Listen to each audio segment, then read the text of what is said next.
ঠিক সেই মুহূর্তে এডওয়ার্ড রিচার্ডের হাতটা খামচে ধরল। তার হাতের মুঠোটা বরফের মতো ঠান্ডা। Richard, Richard! এডওয়ার্ডের গলাটা একটা গোঙানির মতো শোনালো। রিচার্ড ঘুরে তাকালো। এডওয়ার্ড আগুনের দিকে তাকিয়ে নেই, সে তাকিয়ে আছে তাঁবুর ঠিক পেছনের ঘুটঘুটে অন্ধকারের দিকে।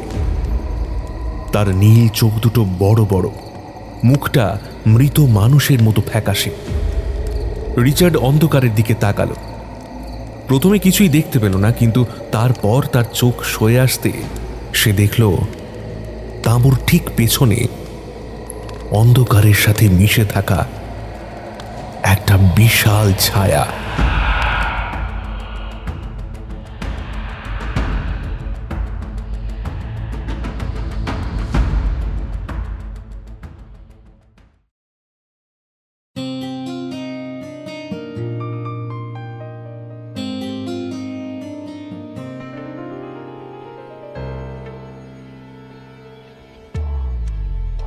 নমস্কার শ্রোতা বন্ধুরা, আমি দেবাঞ্জন আর আপনারা শুনছেন অন্ধকারের ডায়েরি। আমাদের আজকের গল্প সুলেখক সায়ন মিত্রের কলমে শয়তানের স্বর্ণপাশ। আজকের গল্পের শেষে রয়েছে একটি টুইস্ট, তাই গল্পটি শেষ অবধি শোনার অনুরোধ রইল। অনেকেই গল্প শুনছেন কিন্তু সাবস্ক্রাইব করতে ভুলে যাচ্ছেন, তাদের বলছি প্লিজ চ্যানেলটি সাবস্ক্রাইব করুন এবং পাশে থাকা বেল আইকনটি ক্লিক করে নোটিফিকেশনে অল করে দেবেন। দেখবেন তাহলে সব গল্প সবার আগে আপনার কাছে এসে পৌঁছবে। শুনতে থাকুন আজকের গল্প শয়তানের স্বর্ণপাশ।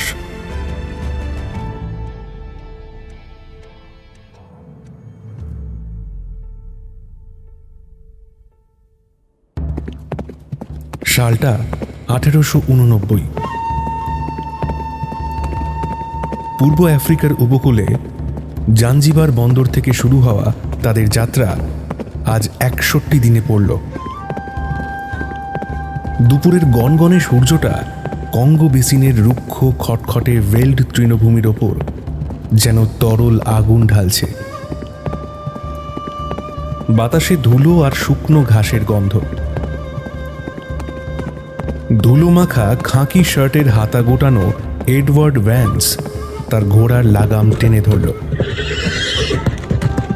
চামড়ার চওড়া হ্যাটটা খুলে রুমাল দিয়ে কপালের ঘাম মুছল সে। 30 ছুঁই ছুঁই এডওয়ার্ডের চোয়ালটা অস্বাভাবিক শক্ত, নীল চোখে এক জেদি কাঠিন্য। লন্ডনের অভিজাত ক্লাবের আড্ডায় বা জুয়ার টেবিলে যে এডওয়ার্ডকে দেখা যেত, গত 2 মাসে সে সম্পূর্ণ বদলে গেছে। এই দুর্গম যাত্রার ধকল তার শরীরের মেদ ঝরিয়ে তাকে একটা ইস্পাতের তারের মতো টান টান করে তুলেছে। এই, আরে আর কত দূর রিচার্ড? এডওয়ার্ড গলা উঁচিয়ে পেছনের ঘোড়সওয়ারকে জিজ্ঞেস করল। রিচার্ড হ্যালওয়ে তার ঘোড়াটাকে এডওয়ার্ডের পাশে নিয়ে এলো। এডওয়ার্ডের ঠিক বিপরীত চরিত্র রিচার্ড। চোখে গোল ফ্রেমের চশমা, স্বভাবগতভাবে শান্ত এবং হিসেবি।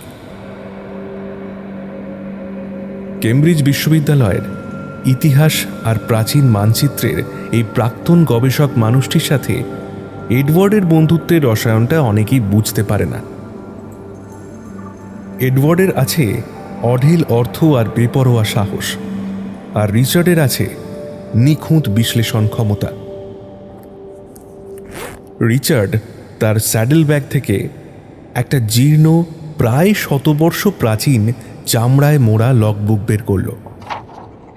লগবুকটা এক পর্তুগিজ নাবিকের, যা সে লিসবনের এক চোরা কারবারির কাছ থেকে কিনেছিল। লগবুকের পাতা উল্টে রিচার্ড সামনের বিশাল অন্ধকার অরণ্যটার দিকে তাকালো। ভেল্ড তৃণভূমি যেখানে শেষ হয়েছে, ঠিক সেখান থেকেই যেন এক আদিম দানবের মতো মাথা তুলে দাঁড়িয়েছে কঙ্গোর এই দুর্ভেদ্য জঙ্গল।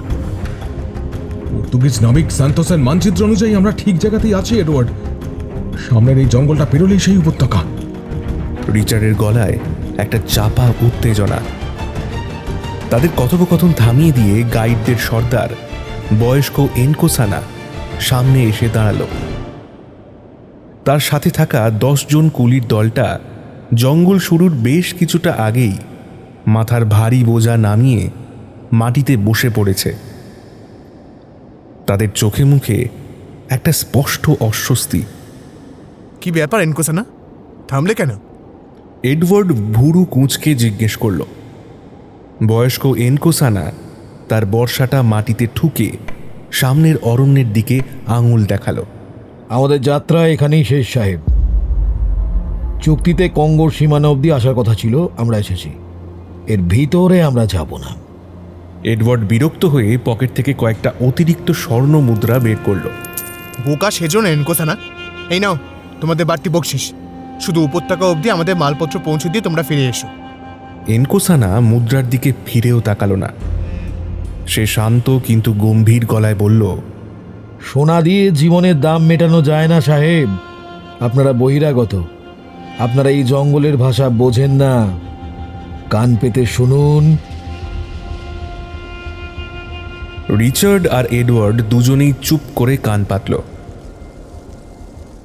পেছনে ভেল্ডের খোলা প্রান্তরে বাতাস বইছে, শুকনো ঘাসের শব্দ হচ্ছে, দূরে জেব্রার পালের ডাক শোনা যাচ্ছে।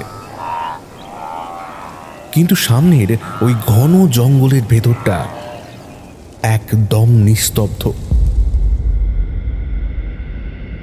এত বিশাল একটা গ্রীষ্মমণ্ডলীয় অরণ্য, কিন্তু একটা পাখির ডাক নেই, কোনো বাঁদরের কিচিরমিচির নেই, এমনকি পাতার মর্মর ধ্বনি অবধি নেই। যেন একটা মৃত দেওয়াল। যে জঙ্গলে পাখিরা গায় না, সেই জঙ্গল ঈশ্বরের পরিত্যক্ত জায়গা। উপজাতিরা এই জায়গাকে বলে কি জানেন? ওমজেম্বা, যার অর্থ খালি খোলস। আমরা ওখানে গেলে জঙ্গল আমাদের আত্মা শুষে নেবে। আপনারা দয়া করে ফিরে চলুন সাহেব। রিচার্ড শান্ত গলায় বলল, ঠিক আছে এনকোসানা, তোমরা জিনিসপত্র এখানে নামিয়ে রেখে ফিরে যেতে পারো। এনকোসানা আর কোনো কথা না বলে নিজের লোকজন নিয়ে দ্রুত পায়ে ভেল্ডের দিকে ফিরে গেল। বিকেলের আলো পড়ে আসছে। এডওয়ার্ড আর রিচার্ড জঙ্গলের সীমানার ঠিক বাইরে শেষ খোলা প্রান্তরে নিজেদের তাঁবু খাটালো।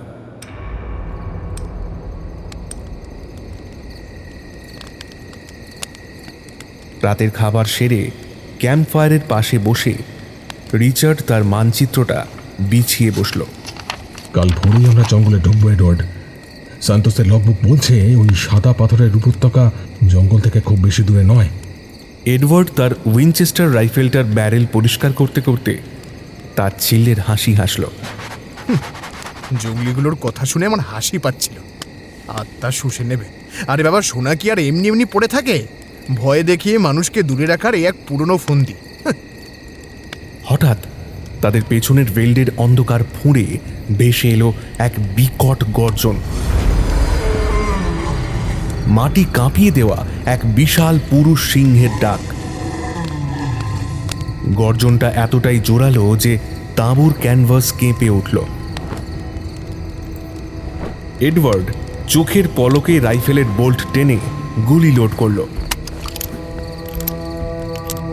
লন্ডনের অভিজাত ক্লাবে বন্দুক চালানো আর আফ্রিকার খোলা প্রান্তরে শিকারের মধ্যে যে তফাৎ, তা সে খুব ভালো করেই জানে। সে এক পা করে ক্যাম্প ফায়ারের আলোর সীমানা পেরিয়ে অন্ধকারের দিকে এগিয়ে গেল। রিচার্ডও নিজের রিভলভার বের করে এডওয়ার্ডের পেছনে এসে দাঁড়ালো। চাঁদের আলোয় তারা স্পষ্ট দেখতে পেল ঘাসের ভেতর দিয়ে একটা বিশাল ছায়া তাদের দিকেই এগোচ্ছে। কেশর ফোলা এক অতিকায় পুরুষ সিংহ। জন্তুটা ক্ষুধার্ত এবং তাদের ঘোড়াগুলোর গন্ধ পেয়েই এগোচ্ছে। সিংহের সাথে চোখাচোখি হতেই এডওয়ার্ড একটুও না ঘাবড়ে রাইফেলের নল তুলে এক নিখুঁত ফায়ার করল। গুলিটা সিংহের বাঁ কানের পাশ দিয়ে ঘাসের মধ্যে ছিটকে গেল। এটা মারার জন্য নয়, ভয় দেখানোর জন্য।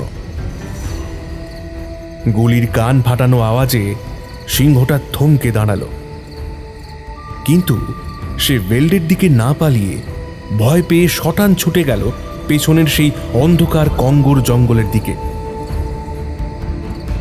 জঙ্গল তখনও নিস্তব্ধ।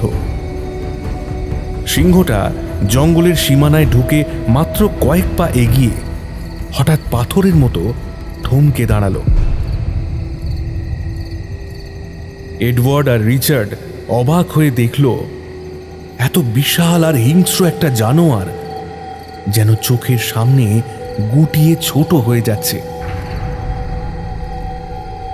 জঙ্গলের ভেতর থেকে কোনো শব্দ এলো না, কোনো জানোয়ার বেরিয়ে এলো না, শুধু একটা কনকনে ঠান্ডা বাতাস জঙ্গলের ভেতর থেকে বেরিয়ে এসে ওয়েল্ডের ওপর দিয়ে বয়ে গেল। বাতাসে একটা অদ্ভুত জং ধরা লোহা আর পোড়া মাংসের গা গোলানো গন্ধ। সিংহটার লেজ দুই পায়ের ফাঁকে ঢুকে গেছে। তার বিশাল শরীরটা ঠকঠক করে কাঁপছে।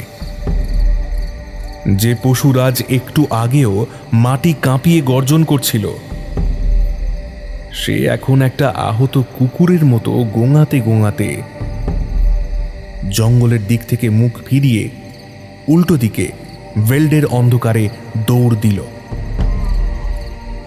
যেন জঙ্গলের ভেতরের অন্ধকারের দিকে পিঠ ফেরাতেও তার ভয় হচ্ছে।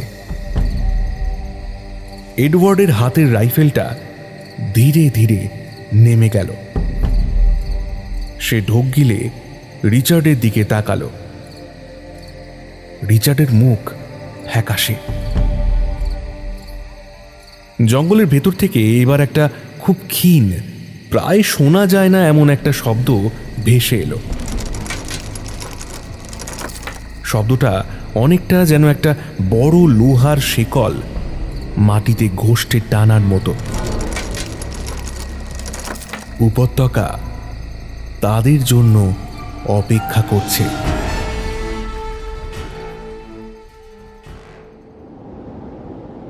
রাতের সেই জমাট অন্ধকার আর হাড় হিম করা ঘটনাগুলোর পর সকালের প্রথম আলো যেন একটু স্বস্তি নিয়ে এলো।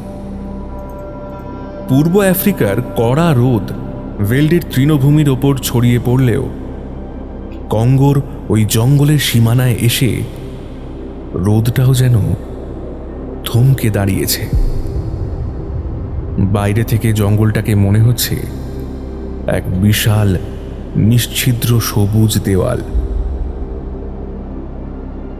তাঁবু গুটিয়ে জিনিসপত্র ঘোড়ার পিঠে চাপানোর সময় এডওয়ার্ডের মুখে কোনো কথা নেই। কাল রাতের সেই দৃশ্য, বিশাল পুরুষ সিংহটার লেজ গুটিয়ে পালানো আর জঙ্গলের ভেতর থেকে ভেসে আসা লোহার শেকল কষ্টানোর শব্দটা তার মাথা থেকে যাচ্ছে না। রিচার্ড তার চশমার কাঁচটা শার্টের হাতায় মুছে নিয়ে ঘোড়ার লাগাম ধরল। সান্তোসের মানচিত্র অনুযায়ী উপত্যকায় পৌঁছতে অন্তত 3 দিন এই জঙ্গলের বুক চিরে হাঁটতে হবে আমাদের। রিচার্ড মানচিত্রটা পকেটে রেখে বলল। এডওয়ার্ড শুধু মাথা নেড়ে তার উইনচেস্টার রাইফেলটা কাঁধে ঝুলিয়ে নিল। তারপর সে তার বেল্ট থেকে ভারী ধারালো মাচেটে বের করে জঙ্গলের লতাপাতাগুলো কাটতে শুরু করল। মাচেটে হলো একটি চওড়া ও লম্বা ব্লেডের ধারালো অস্ত্র বা হাতিয়ার, যা জঙ্গল কাটা বা কৃষি কাজে ব্যবহার করা হয়।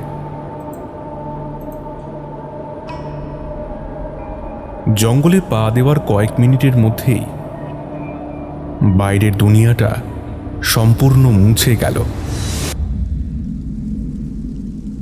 মাথার ওপরে সেগুন, মেহগনি আর ফার্নের এমন ঘন ছাউনি যে মনে হচ্ছে তারা কোনো সবুজ সুড়ঙ্গের ভেতর দিয়ে হাঁটছে।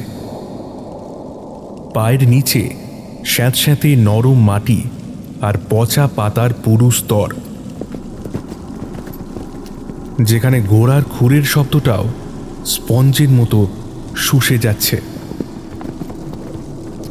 আফ্রিকার অন্যান্য জঙ্গলের মতো এখানে কোনো কিচিরমিচির নেই, বানরের লাফালাফি নেই, এমনকি মশার গুনগুন শব্দ অবধি নেই। এই দম বন্ধ করা মৃত নিস্তব্ধতাটাই সবচেয়ে বেশি অস্বস্তিকর। ঘন্টা দুয়েক পর এডওয়ার্ড হাঁপিয়ে উঠে থামল। মাচেটে দিয়ে অতিকায় লতা আর কাঁটা ঝোপ কাটতে কাটতে সে ক্লান্ত। সে তার ক্যান্টিন থেকে এক ঢোক জল খেয়ে পেছন দিকে তাকালো। এডওয়ার্ড বুড়ো কুঁচকে বলল, একটা অদ্ভুত ব্যাপার খেয়াল করেছিস রিচার্ড? কোনটা? এই গাছগুলো, আমি যখন মাচেটে দিয়ে ডাল বা লতাগুলো কাটছি তখন সাধারণত সাদা বা হলদেটে আঠা বেরোনোর কথা, কিন্তু দেখ। এডওয়ার্ড তার মাচেটের ব্লেডটা তুলে ধরল। ব্লেডের গায়ে ঘন কালচে লাল রঙের একটা তরল লেগে আছে। রিচার্ড ঘোড়া থেকে নেমে একটা কাটা ফার্নের ডালের কাছে গেল। ডালের কাটা অংশ থেকে সেই কালচে লাল তরল ফোঁটা ফোঁটা করে মাটিতে পড়ছে। তরলটার গন্ধটা ঠিক গতকাল রাতের সেই বাতাসের গন্ধের মতো, জং ধরা লোহা আর পোড়া মাংসের মিশ্রণ। হতে পারে এটা কোনো বিশেষ প্রজাতির ব্লাডউড বা ড্রাগন ব্লাড গাছ। রিচার্ড নিজেকে শান্ত রাখার চেষ্টা করল, যদিও তার গলার স্বর ঈষৎ কাঁপছে। গঙ্গের এই অংশে অনেক অজানা উদ্ভিদ থাকা স্বাভাবিক। হতে পারে। এডওয়ার্ড মাচেটেটা পাতার গায়ে মুছে নিল। কিন্তু এই জঙ্গলটা আমাকে বিরক্ত করছে। ধ্যাৎ, এই কম্পাসটা একবার দেখ তো।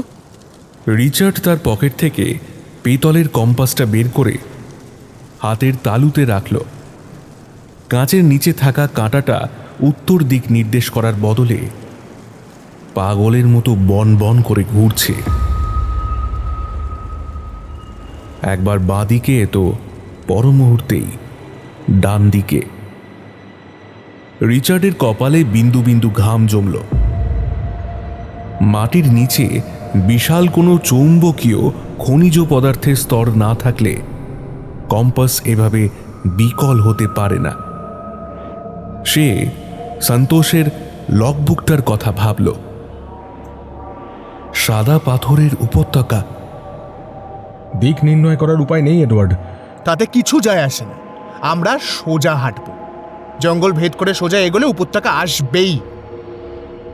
এডওয়ার্ডের গলায় ছিল জেদ। তারা আবার এগোতে শুরু করল।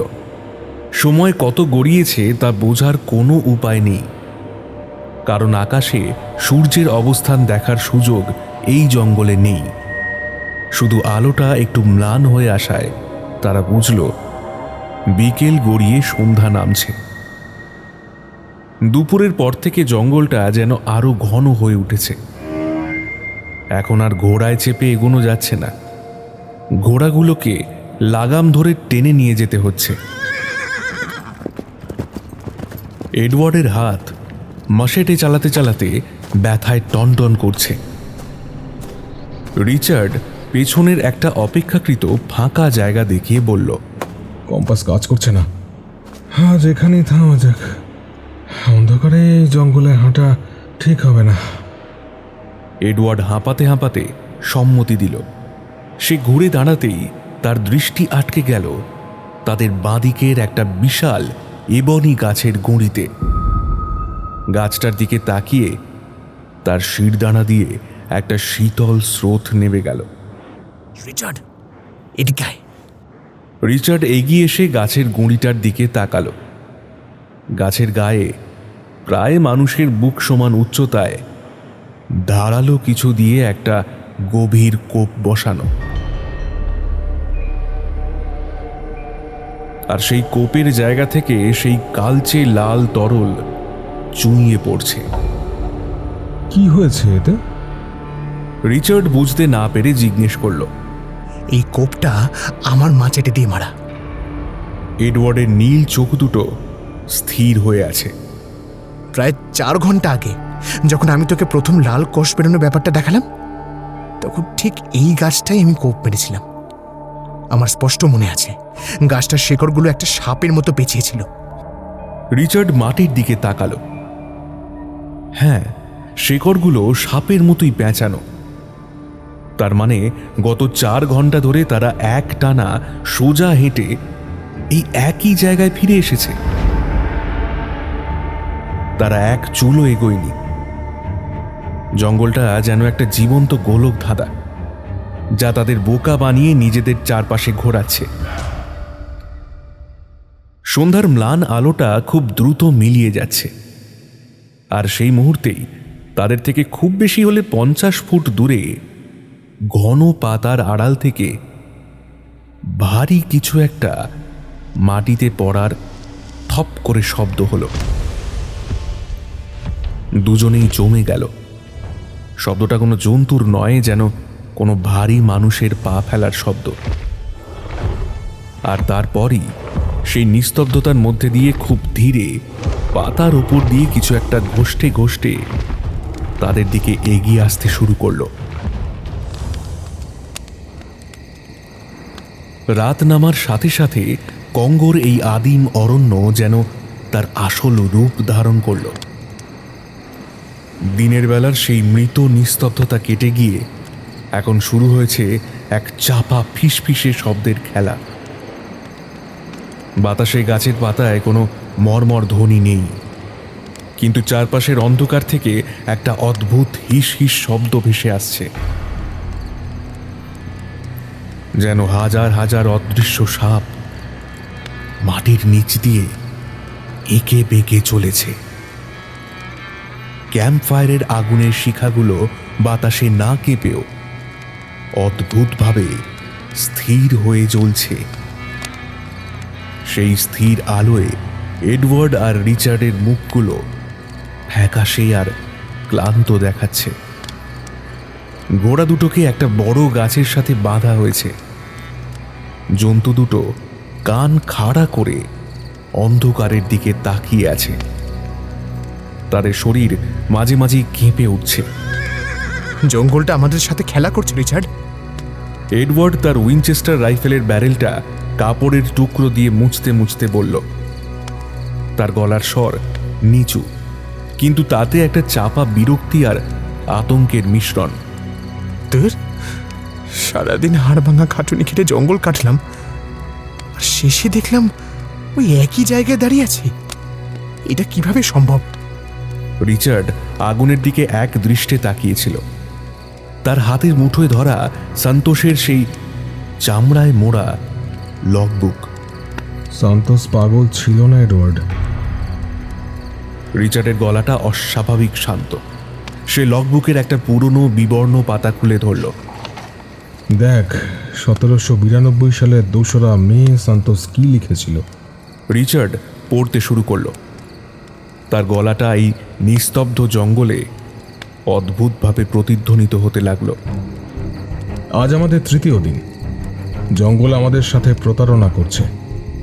ঈশ্বর আমাদের পাপের শাস্তি দিচ্ছেন। সারাদিন হাঁটার পর আমরা দেখলাম আমরা আমাদের গতকালের ক্যাম্পেই ফিরে এসেছি। কসমস আর ম্যানুয়াল বলছে গাছগুলো নাকি জায়গা বদলাচ্ছে।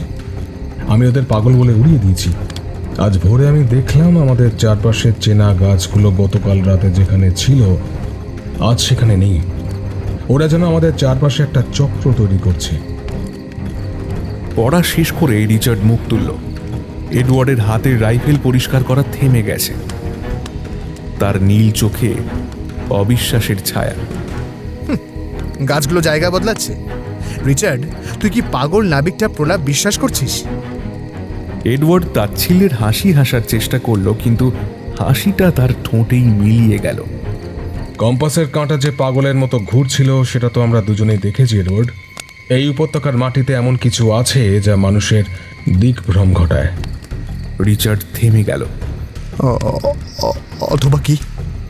এডওয়ার্ডের গলাটা একটু কেঁপে গেল। অথবা জঙ্গলটা নিজেই জীবন্ত। সে চায় না আমরা ওই সাদা পাথরের উপত্যকায় পৌঁছাই। কথাটা শেষ হওয়ার আগেই একটা অদ্ভুত শব্দ তাদের মনোযোগ কেড়ে নিল। শব্দটা আসছে তাদের বাঁদিকের ঘন ঝোপের পেছন থেকে। মনে হলো ভারী কোনো ধাতব বস্তু মাটির ওপর দিয়ে ঘষ্টে ঘষ্টে টানার শব্দ। দুজনেই জমে গেল।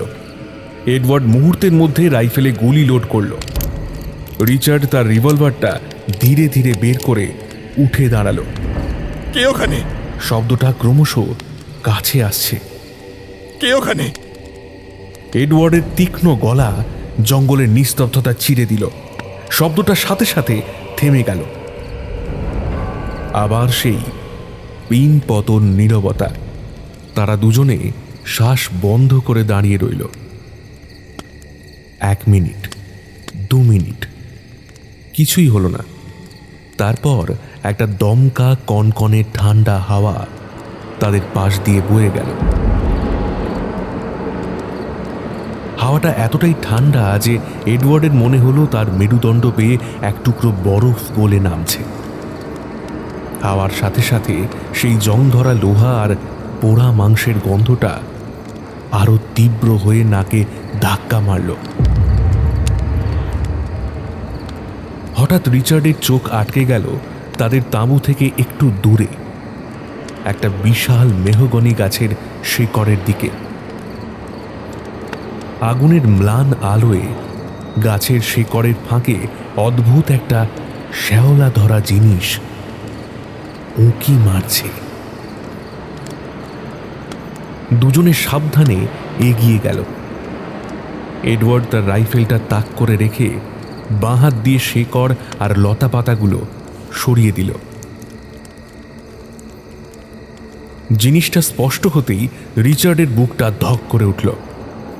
একটা মূর্ছে পড়া পর্তুগিজ স্টাইলের স্টিলের হেলমেট। তার পাশেই পড়ে আছে একটা জীর্ণ চামড়ার বেল্ট আর একটা তলোয়ারের খাপ। তলোয়ারটা নেই। রিচার্ড হেলমেটটা হাতে তুলে নিল। সেটা এত পুরনো আর এত বেশি শ্যাওলা ধরে আছে যে মনে হচ্ছে কয়েকশো বছর ধরে এখানেই পড়ে আছে। হেলমেটের ভেতরটা ফাঁকা, কোনো মাথার খুলি বা হাড় গোড় আশেপাশে নেই। রিচার্ড ফিসফিস করল, সান্তোসের দলের কেউ। এডওয়ার্ড আশেপাশে খুঁজছিল।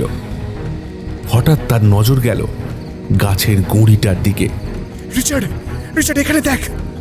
রিচার্ড গাছের কাছে গিয়ে দাঁড়ালো। গাছের গায়ে অমসৃণভাবে কিছু অক্ষর খোদাই করা আছে। অক্ষরগুলো পর্তুগিজ ভাষায়। খোদাইয়ের গর্তগুলোতে সেই লালচে কষ জমে জমাট বেঁধে আছে। রিচার্ড পড়তে শুরু করলো। ওরা মাটির নিচ থেকে আসছে। সোনা আমাদের ডাকছে, কিন্তু ওরা আমাদের রক্ত চাইছে। আমরা পালানোর চেষ্টা করছি, কিন্তু জঙ্গল আমাদের বেরোতে দিচ্ছে না। ঈশ্বর আমাদের ক্ষমা করুন। লেখাটার নিচে একটা অদ্ভুত চিহ্ন আঁকা, একটা গোল বৃত্ত, আর তার ভেতরে একটা চোখ। চোখটার মণিটা এমনভাবে আঁকা যেন সেটা ঠিক এডওয়ার্ড আর রিচার্ডের দিকেই তাকিয়ে আছে। রিচার্ডের হাত থেকে হেলমেটটা মাটিতে খসে পড়ল। ঠিক সেই মুহূর্তে এডওয়ার্ড রিচার্ডের হাতটা খামচে ধরল। তার হাতের মুঠোটা বরফের মতো ঠান্ডা।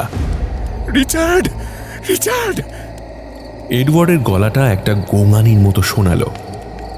রিচার্ড ঘুরে তাকালো। এডওয়ার্ড আগুনের দিকে তাকিয়ে নেই, সে তাকিয়ে আছে তাঁবুর ঠিক পেছনের ঘুটঘুটে অন্ধকারের দিকে। তার নীল চোখ দুটো বড় বড়, মুখটা মৃত মানুষের মতো ফ্যাকাশে। রিচার্ড অন্ধকারের দিকে তাকালো।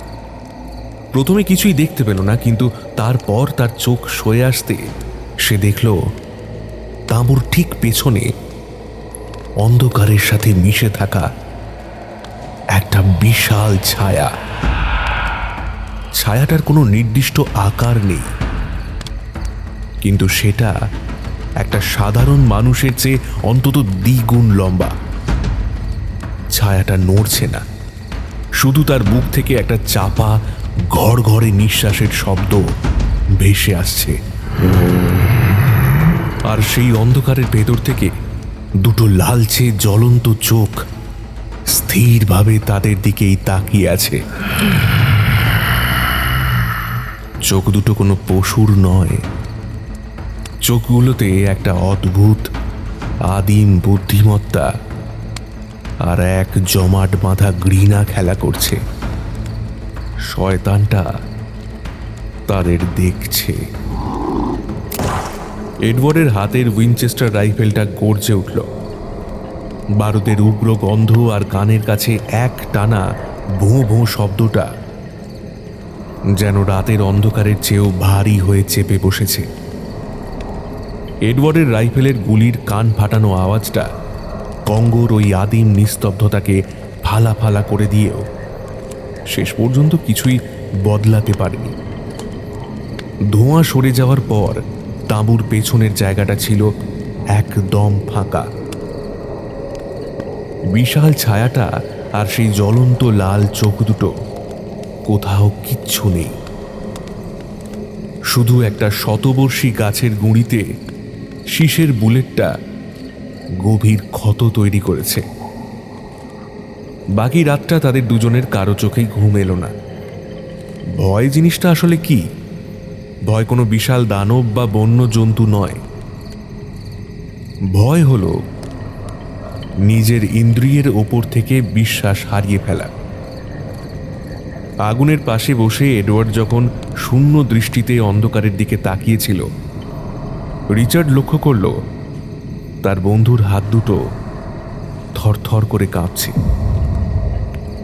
যে মানুষটা লন্ডনের জুয়ার টেবিলে 1000 পাউন্ড বাজি রেখে চোখের পলক ফেলত না, এই জঙ্গল মাত্র দুদিনে তার সেই ইস্পাতের মতো স্নায়ুগুলোকে গলিয়ে দিয়েছে।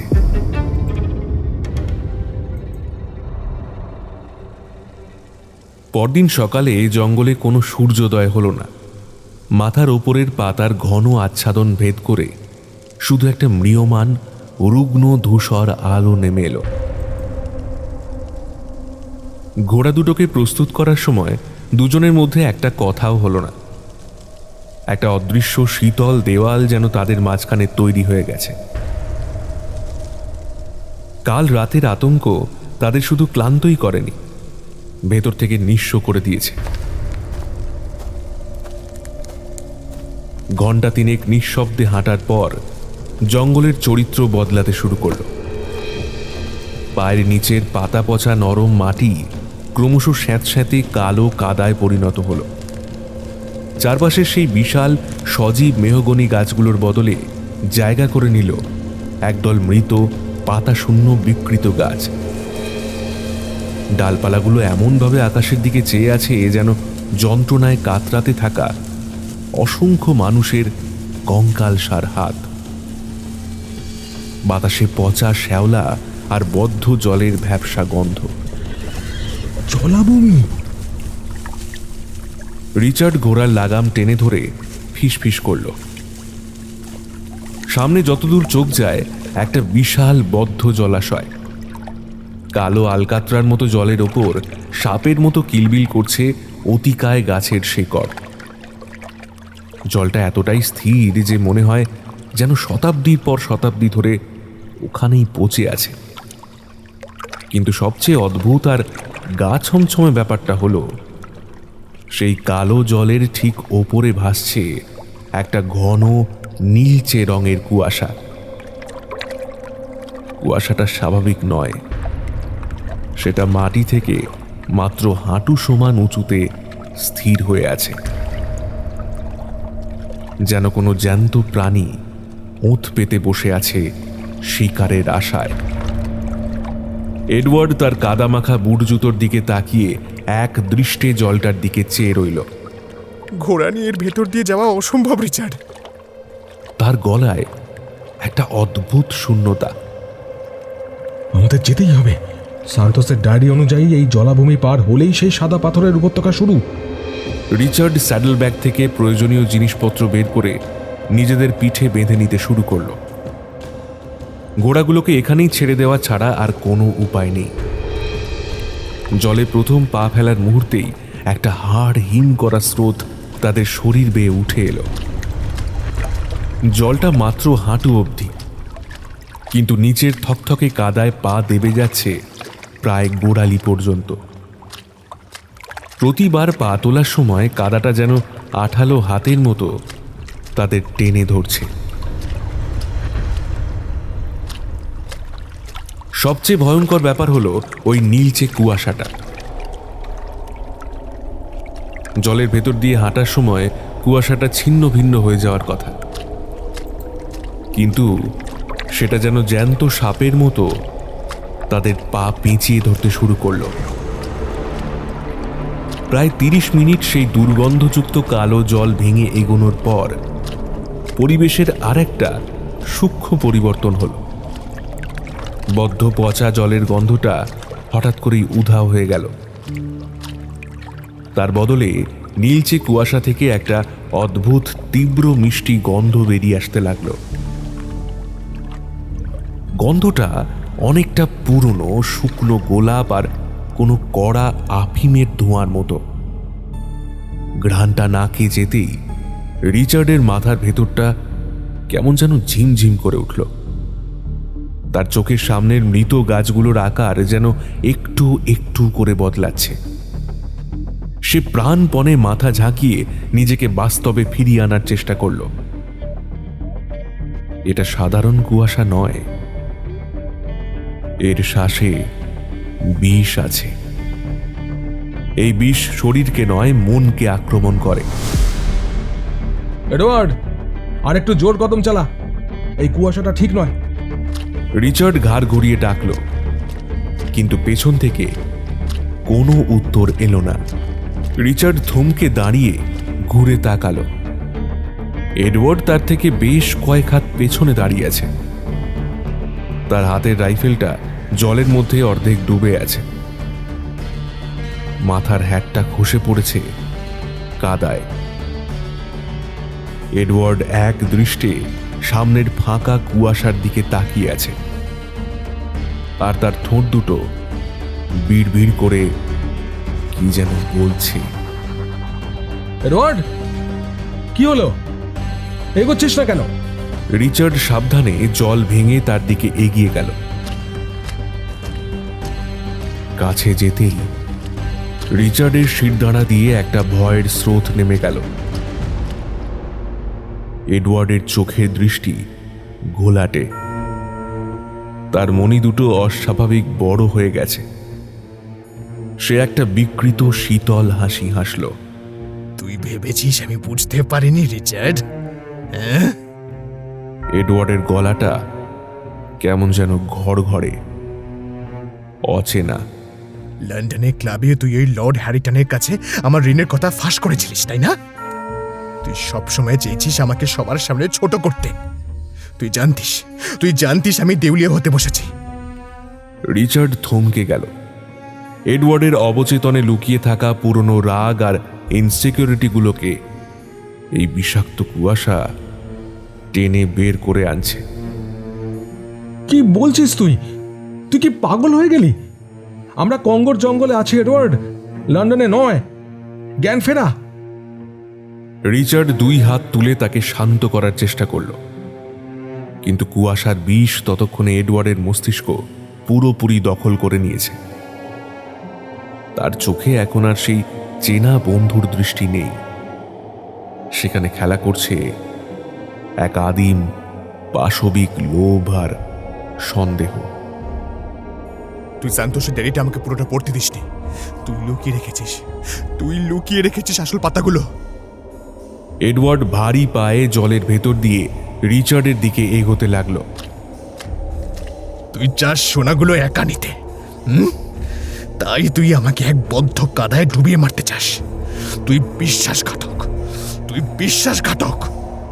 এডওয়ার্ড থাম, জঙ্গল তোর মাথা নিয়ে খেলছে। কথাটা শেষ হওয়ার আগেই এডওয়ার্ড একটা পশুর মতো গর্জন করে ঝাঁপিয়ে পড়ল রিচার্ডের ওপর। দুজনে ছিটকে পড়ল সেই কালো বরফ শীতল জলের ভেতর। এডওয়ার্ডের পেশিতে এখন একটা অস্বাভাবিক উন্মাদ শক্তি ভর করেছে। সে রিচার্ডের বুকের ওপর চেপে বসল। তার দুই হাত রিচার্ডের গলাটা সাপের মতো পেঁচিয়ে ধরেছে। সব সোনা আমার, আমি কাউকে ভাগ দেব না, কাউকে ভাগ দেব না। এডওয়ার্ড গোঙাতে গোঙাতে রিচার্ডের গলাটা আরো জোরে টিপে ধরল। রিচার্ডের শ্বাস বন্ধ হয়ে আসছে। কালো জলের ছিটে তার নাকে মুখে ঢুকছে। চোখের সামনে পৃথিবীটা অন্ধকার হয়ে আসছে। সে আপ্রাণ চেষ্টায় নিজের ডান হাতটা কাদায় ডুবিয়ে কিছু একটা খোঁজার চেষ্টা করল। তার আঙুলে ঠেকল জলের নিচে থাকা একটা মোটা অমসৃণ গাছের শিকড়। শেষ শক্তিটুকু জড়ো করে রিচার্ড কাদা মাখা শিকড়টা তুলে সজোরে এডওয়ার্ডের কানের ঠিক ওপরে মাথার পাশে আঘাত করল। আঘাত পেয়ে এডওয়ার্ড ছিটকে গিয়ে পড়ল পাশের কাদা জলে।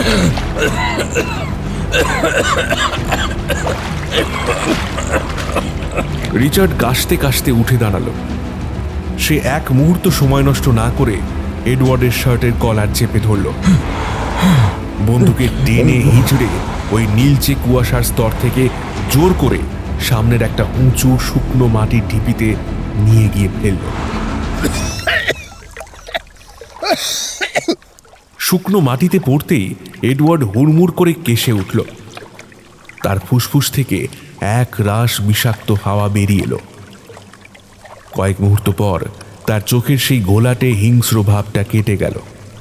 সে হতভম্ব হয়ে নিজের কাদা মাখা হাত আর রিচার্ডের গলার লাল কালশিটে পড়া দাগগুলোর দিকে তাকালো। রিচার্ড, আমি আমি কি করছিলাম? এডওয়ার্ডের গলাটা কেঁপে গেল। তার চোখে এখন একটা চরম অনুশোচনা আর ভয়। রিচার্ড হাঁপাতে হাঁপাতে ঢিপির ওপর বসে পড়ল।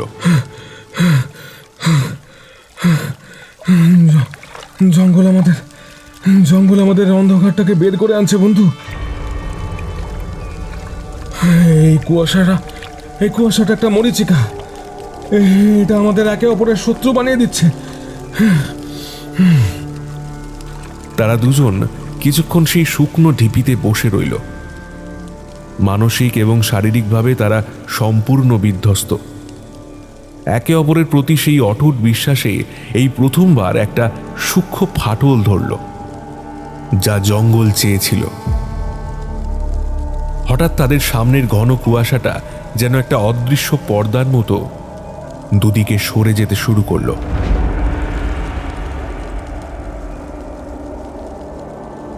গাছপালা পাতলা হয়ে এসেছে, আর সেই ফাঁক দিয়ে ওই ধূসর আলোর মধ্যেই চোখের সামনে ফুটে উঠল এক বিশাল হাড়ের মতো সাদা পাথরের পাহাড়ের সারি। উপত্যকার প্রবেশদ্বার।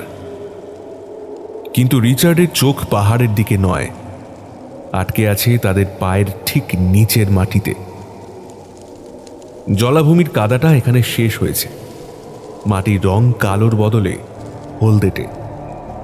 রিচার্ড সাবধানে নিচে বসল। মাটির ওপর ছড়িয়ে আছে অসংখ্য চকচকে ছোট ছোট সোনার দানা, আর সেই সোনার দানাগুলোর ঠিক মাঝখানে উপত্যকার পাহাড়গুলোর দিকে মুখ করে হাঁটু গেড়ে বসে আছে দুটো মানুষের কঙ্কাল। তাদের গায়ে শ্যাওলা ধরা পর্তুগিজ বর্ম। কঙ্কাল দুটোর মাথা মাটির দিকে ঝোঁকানো, তাদের দুই হাত সামনের দিকে ছড়ানো। রিচার্ডের চোখের পলক পড়ছে না।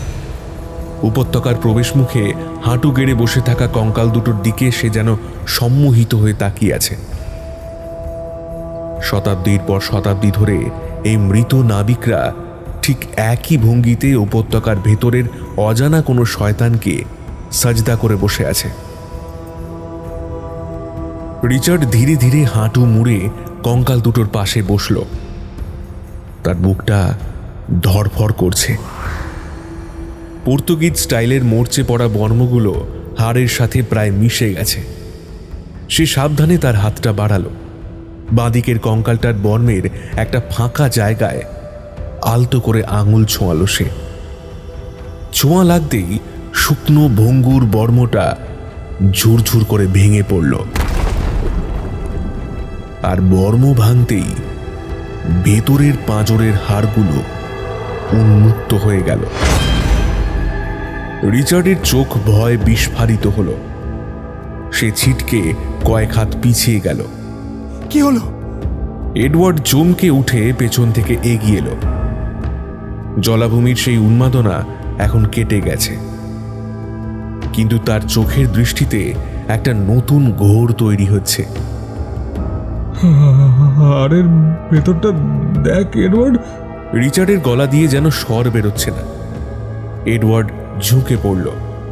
কঙ্কালের বুকের খাঁচাটা সম্পূর্ণ ফাঁকা থাকার কথা, কিন্তু পাঁজরের হাড়গুলোর ঠিক মাঝখানে মেরুদণ্ডকে পেঁচিয়ে আটকে আছে হলদেটে এবড়ো খেবড়ো কয়েকটা বড় আকারের নিরেট সোনার ডেলা।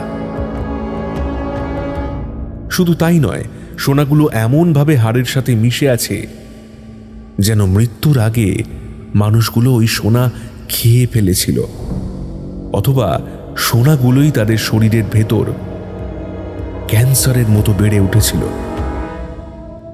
কিন্তু এডওয়ার্ডের চোখে সেই ভয়াবহতা ধরা পড়ল না। তার চোখের মণি দুটো সোনার আলোয় চকচক করে উঠল। কুয়াশার বিষ তার মন থেকে সরে গেলেও সোনার আদিম নেশা এবার তার শিরায় শিরায় ঢুকতে শুরু করেছে। সোনা, নিরেট সোনা। এডওয়ার্ড একটা পাগলের মতো হাসি হাসল। সে তার কোমর থেকে শিকারি ছুরিটা বের করে কঙ্কালের পাঁজরের ভেতর ঢুকিয়ে দিল। এডওয়ার্ড, কি করছিস তুই? ওটা ছুঁস না। রিচার্ড চিৎকার করে উঠল, কিন্তু এডওয়ার্ড শুনল না। হাড়ের সাথে ধাতব ছুরির ঘর্ষণে একটা গা শিরশিরে খচখচ শব্দ হলো। কঙ্কালের বুকের হাড় ভেঙে কয়েক টুকরো হয়ে মাটিতে পড়ল, আর তার সাথে গড়িয়ে পড়ল প্রায় আধ কেজি ওজনের একটা চকচকে সোনার ডেলা। এডওয়ার্ড কাঁপতে কাঁপতে সোনাটা দু হাতে তুলে নিল। আমরা পেয়েছি রিচার্ড, আমরা পেয়েছি। এই একটা টুকরোর দাম লন্ডনের বাজারে কয়েক হাজার পাউন্ড। ভেবে দেখ ভেতরে আরো কত আছে। রিচার্ড বুঝতে পারল এডওয়ার্ডকে এখন আর কোনো যুক্তিতেই ফেরানো যাবে না। জঙ্গল যা করতে চেয়েছিল তা নিখুঁতভাবে করে ফেলেছে। এই উপত্যকা পাহারাদার দিয়ে ঘেরা নয়, মানুষের নিজের লোভই এখানকার সবচেয়ে বড় ফাঁদ। আমাদের এখান থেকে বেরোতে হবে এডওয়ার্ড। এই সোনা অভিশপ্ত। তুই কি দেখতে পাচ্ছিস না ওরা কিভাবে মারা গেছে? রিচার্ড কাতর স্বরে বলল। আরে ধুর, তোর অভিশাপ রাখ তো। এডওয়ার্ড সোনাটা নিজের ব্যাগে পুরে নিয়ে উঠে দাঁড়ালো, আর হাতের রাইফেলটা এখন আর কোনো বিপদের দিকে নয়, বরং অবচেতনভাবেই যেন রিচার্ডের দিকে তাক করা। আমরা ভেতরে যাচ্ছি। সন্তোষের ড্যাডি আমাদের ঠিক জায়গায় এনেছে। রিচার্ড একটা দীর্ঘশ্বাস ফেলে উঠে দাঁড়ালো। তার কাছে কোনো অস্ত্র নেই। এডওয়ার্ডের পিছু পিছু সেই সাদা পাথরের গিরিখাতের ভেতর পা বাড়ানো ছাড়া তার আর কোনো উপায় রইল না। পাহাড়ের দুই দেওয়ালের মাঝখানের পথটা ক্রমশ চওড়া হয়ে একটা বিশাল খাদের আকার নিল। চুনা পাথর বা মার্বেলের মতো চকচকে সাদা রঙের এই খাড়াই পাহাড়গুলো এমনভাবে আকাশের দিকে উঠে গেছে যেন কোনো প্রাগৈতিহাসিক অতিকায় জন্তুর পাঁজরের হাড় জঙ্গল ফুঁড়ে বেরিয়ে এসেছে। এই উপত্যকার ভেতরে কোনো গাছ নেই, কোনো ঘাস নেই, শুধু আদিম শূন্যতা। খাদের একদম মাঝখানে পৌঁছাতেই দৃশ্যপট আবার বদলে গেল। বিশাল বৃত্তাকার একটা জায়গা। মাটির ওপর শিরা উপশিরার মতো ছড়িয়ে আছে কাঁচা সোনার অজস্র রেখা, যেন মাটির নিচ দিয়ে সোনার নদী বয়ে গেছে। কিন্তু সেই সোনার নদীর ওপর দাঁড়িয়ে রিচার্ড বা এডওয়ার্ড কেউই আর উল্লাস করতে পারল না। পুরো খাদ জুড়ে ছড়িয়ে আছে অসংখ্য কঙ্কাল। শুধু সান্তোসের পর্তুগিজ নাবিকদের নয়, বরং প্রাচীন আফ্রিকান উপজাতিদের হাড়গোড়ও এখানে ছড়িয়ে ছিটিয়ে আছে, এবং প্রতিটা কঙ্কাল ঠিক একই ভঙ্গিতে হাঁটু গেড়ে বসে আছে খাদের একেবারে শেষ প্রান্তে থাকা একটা বিশাল অন্ধকার গুহামুখের দিকে মুখ করে। যেন মৃত্যুর মুহূর্তেও তারা ওই গুহার ভেতরের কোনো চরম শক্তির কাছে আত্মসমর্পণ করেছিল। উপত্যকার সেই পিনপতন নিস্তব্ধতা হঠাৎ ভেঙে গেল। কোনো বাতাস নেই, তবু সেই অন্ধকার গুহামুখের ভেতর থেকে একটা দীর্ঘ ঘড়ঘড়ে আওয়াজ ভেসে এলো। শব্দটা কোনো পশুর গর্জনের মতো নয়, বরং মনে হলো যেন পাথরের সাথে পাথর ঘষতে কেউ মাটির নিচে একটা বিশাল ভারী দরজা খুলছে। এডওয়ার্ডের হাতের ব্যাগটা খসে পড়ে গেল মাটিতে। গুহার ভেতর থেকে বেরিয়ে আসা একটা কনকনে ঠান্ডা বাতাস তাদের ছুঁয়ে গেল, আর সেই বাতাসের সাথে ভেসে এলো অসংখ্য মানুষের ফিসফিস করে বলা একটাই শব্দ, যা উপত্যকার সাদা পাথরের দেওয়ালে দেওয়ালে প্রতিধ্বনিত হতে লাগলো। উমলবু মলবু, উমলবু, উমলবু, উমলবু, উমলবু।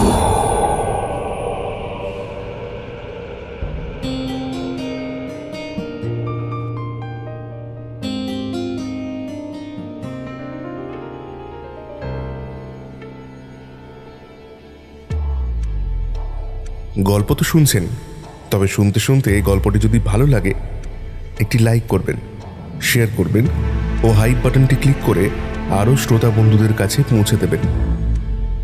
আমাদেরকে ফেসবুক ও ইনস্টাগ্রামে ফলো করতে ভুলবেন না, লিংক রইল ডেসক্রিপশন বক্সে। আসুন শুনে নিই গল্পের বাকি অংশ।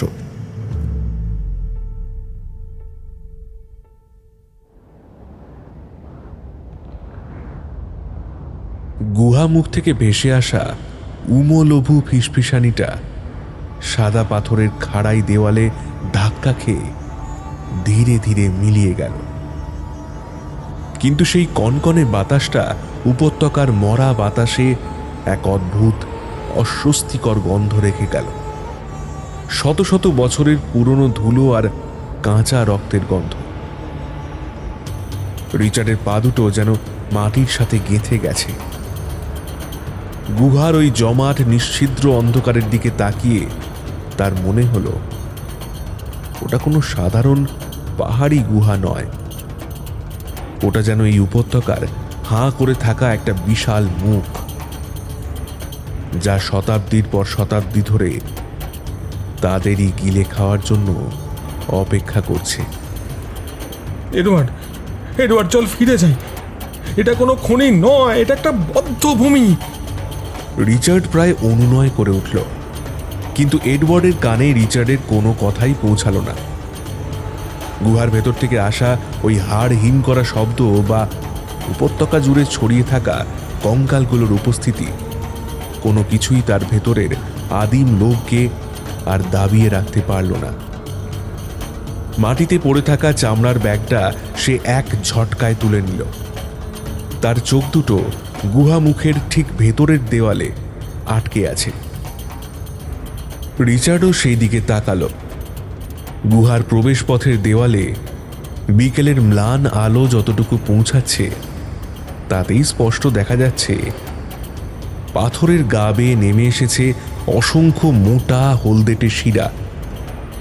সেগুলো ঠিক পাথরের খাঁজে থাকা সাধারণ খনিজ স্তরের মতো নয়, বরং মনে হচ্ছে কোনো অতিকায় জীবন্ত প্রাণীর চামড়ার নিচের স্ফীত শিরার মতো।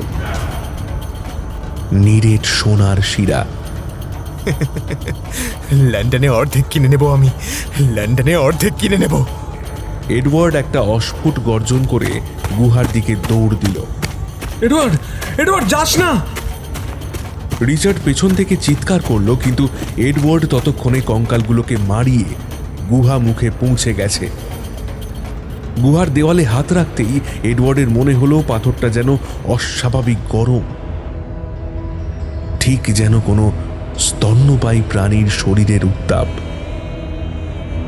কিন্তু লোভ তখন তাকে পুরোপুরি অন্ধ করে দিয়েছে। সে তার কোমর থেকে ভারী শিকারি ছুরিটা বের করে সোনার সবচেয়ে মোটা শিরাটার গোড়ায় সজোরে কোপ মারল। ধাতুর সাথে পাথরের ঘর্ষণে আগুন বা স্ফুলিঙ্গ ছিটল না, বরং একটা অদ্ভুত নরম থপ করে শব্দ হলো, যেন সে কোনো মাংসপিণ্ডে কোপ বসিয়েছে। এডওয়ার্ড পাগলের মতো ছুরি চালাতে লাগলো। কয়েক মুহূর্তের মরিয়া চেষ্টায় প্রায় 1 কিলোগ্রাম ওজনের একটা বিশাল সোনার চাই খসে এলো তার হাতে। কিন্তু সেই উন্মাদনার মধ্যেই ঘটে গেল এক মারাত্মক ঘটনা। তাড়াহুড়ো করতে গিয়ে ছুরির তীক্ষ্ণ ফলায় এডওয়ার্ডের বাঁ হাতের তালু গভীরভাবে কেটে গেছে। ফিনকি দিয়ে রক্ত বেরিয়ে এলো। টকটকে লাল রক্ত ফোঁটা ফোঁটা করে ঝরে পড়ল গুহার মেঝের সেই সাদা পাথরে আর খসে পড়া সোনার শিরাটার ওপর। রিচার্ড কয়েক হাত দূরে দাঁড়িয়ে আতঙ্কে জমে গেল। সে স্পষ্ট দেখল মেঝের পাথরটা আর সোনার ডালাটা যেন একটা তৃষ্ণার্ত স্পঞ্জের মতো চোখের পলকে এডওয়ার্ডের রক্তটা শুষে নিল। সেখানে কোনো রক্তের দাগ অবশিষ্ট রইল না। আর ঠিক সেই মুহূর্তে গুহার ভেতরের সেই ঘড়ঘড়ে শব্দটা আবার শুরু হলো।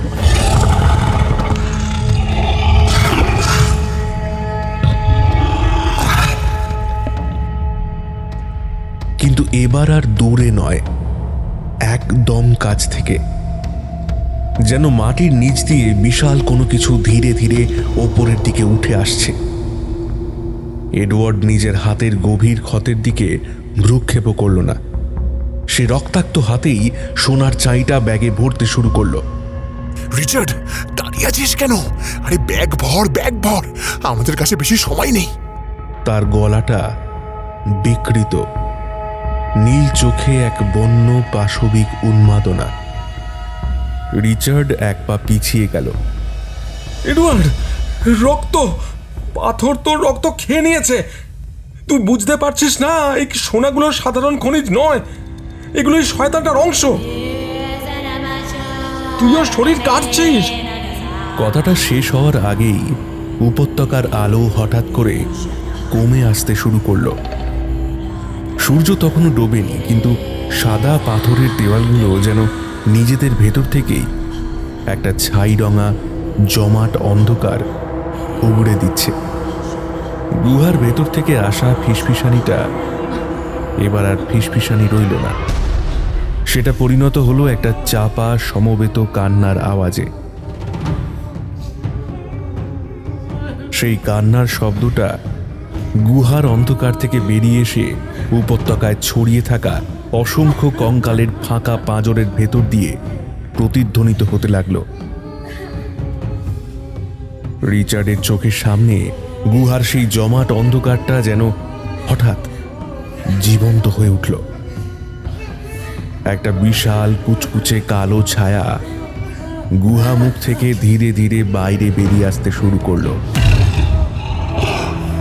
ছায়াটার কোনো নির্দিষ্ট আকার নেই, কিন্তু সেটা একটা আঠালো তরলের মতো এঁকে বেঁকে সোজা এডওয়ার্ডের দিকে এগোচ্ছে। এডওয়ার্ড, তোর পেছনে! রিচার্ড মরিয়া হয়ে চিৎকার করে উঠল। এডওয়ার্ড ভারী ব্যাগটা কাঁধে তুলে বিরক্ত হয়ে পেছনে ফিরল, কিন্তু তার চোখের দৃষ্টি ছায়াটাকে ধরতে পারল না। সোনার লোভে সে এতটাই বুঁদ হয়ে আছে যে মৃত্যুর এই প্রত্যক্ষ রূপ তার চোখে পড়ছে না। কিন্তু রিচার্ড স্পষ্ট দেখতে পেল সেই কালো ছায়াটা এডওয়ার্ডের পায়ের কাছে গিয়ে থেমে গেল। তারপর খুব ধীরে একটা কালো সাপের মতো সেটা এডওয়ার্ডের জুতোর তলা দিয়ে বেয়ে তার শরীরের দিকে উঠতে শুরু করলো। এডওয়ার্ড হঠাৎ তীব্র শীতে কেঁপে উঠল। তার হাতের ব্যাগটা মাটিতে পড়ে গেল। ঘাড়ের পেশিগুলো ধনুকের মতো বেঁকে গেল তার। সে খুব ধীরে ধীরে একটা যন্ত্রের মতো রিচার্ডের দিকে ঘাড় ঘোরালো। রিচার্ডের হৃৎপিণ্ডটা যেন গলার কাছে উঠে এলো। এডওয়ার্ডের সেই চেনা মুখটা এক মুহূর্তে সম্পূর্ণ বদলে গেছে। তার নীল চোখের মণি দুটো এখন সম্পূর্ণ কালো, যেখানে কোনো সাদা অংশ নেই। মুখের শিরাগুলো কালো হয়ে ফুলে উঠেছে। লঘু রক্ত পেয়েছে। ওম লঘু রক্ত পেয়েছে। এডওয়ার্ডের মুখ দিয়ে একটা ভারী অমানুষিক স্বর বেরিয়ে এলো, যা গুহার ভেতরের সেই কান্নার শব্দের সাথে অবিকল মিলে যাচ্ছে। এবার সে মাংস খাবে। এবার সে মাংস খাবে।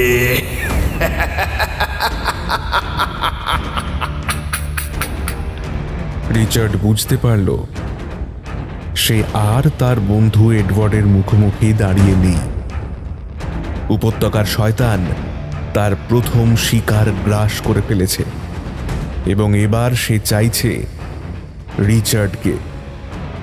এডওয়ার্ডের কালো শূন্য চোখের দিকে তাকিয়ে রিচার্ডের মনে হলো সে যেন এক অন্তহীন খাদের কিনারায় দাঁড়িয়ে আছে। যে চোখের দৃষ্টিতে একটু আগেও একটা জ্যান্ত মানুষের লোভ আর উন্মাদনা ছিল, এখন সেখানে শুধু এক আদিম জমাট বাঁধা অন্ধকার। এডওয়ার্ড, নিজের ভেতরের শয়তানটার সাথে লড়। রিচার্ড কাঁপা গলায় বলে উঠল। সে এক পা করে পেছাতে শুরু করেছে, কিন্তু এডওয়ার্ডের মুখে কোনো ভাবান্তর হলো না। তার ঘাড়টা একটা অস্বাভাবিক যান্ত্রিক ভঙ্গিতে একপাশে হেলে গেল। তারপর তার গলা চিরে বেরিয়ে এলো সেই হাড় হিম করা বিকৃত স্বর, যাতে একই সাথে একটা হিংস্র জানোয়ারের গর্জন আর হাজারো মানুষের কান্নার আওয়াজ মিশে আছে। এখান থেকে ফেরার কোনো পথ নেই। রক্ত যখন মাটিতে মিশেছে তখন মাংসের ঋণ শোধ করতেই হবে। মাংসের ঋণ শোধ করতেই হবে।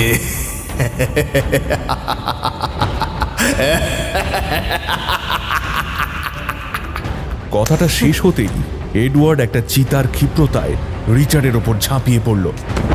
তার ডান হাতে ধরা সেই ভারী রক্তমাখা শিকারি ছুরিটা।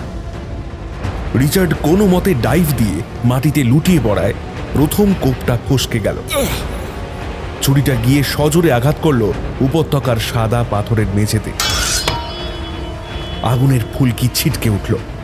সাধারণ অবস্থায় এতটা জোরে পাথর কোপালে এডওয়ার্ডের হাতের কবজি ভেঙে যাওয়ার কথা, কিন্তু তার শরীরে এখন এক অমানুষিক পৈশাচিক শক্তি ভর করেছে। রিচার্ড মাটিতে পড়ে থাকা অবস্থাতেই একটা পাথরের চাই তুলে নিয়ে সজোরে এডওয়ার্ডের পায়ে আঘাত করল। এডওয়ার্ড টাল সামলাতে না পেরে কয়েক পা পিছিয়ে গেল। রিচার্ড এক মুহূর্ত সময় নষ্ট না করে উঠে দাঁড়ালো এবং উপত্যকার প্রবেশ পথের দিকে ছুটল, কিন্তু কয়েক পা দৌড়াতেই সে থমকে দাঁড়াতে বাধ্য হল। উপত্যকার আকাশটা এতক্ষণ শুধু ধূসর ছিল, কিন্তু এখন সেটা একটা কালচে বেগুনি রং ধারণ করেছে। বাতাসের সেই উমলভু ফিসফিসানিটা এখন একটা বধির করা গর্জনে পরিণত হয়েছে।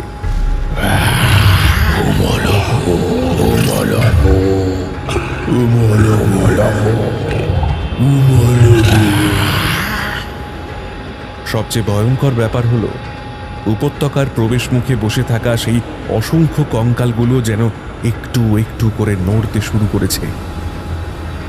তাদের হাড়ের খাঁচার ভেতর আটকে থাকা সোনার ডেলাগুলো ধুকপুক করছে, ঠিক জ্যান্ত হৃৎপিণ্ডের মতো।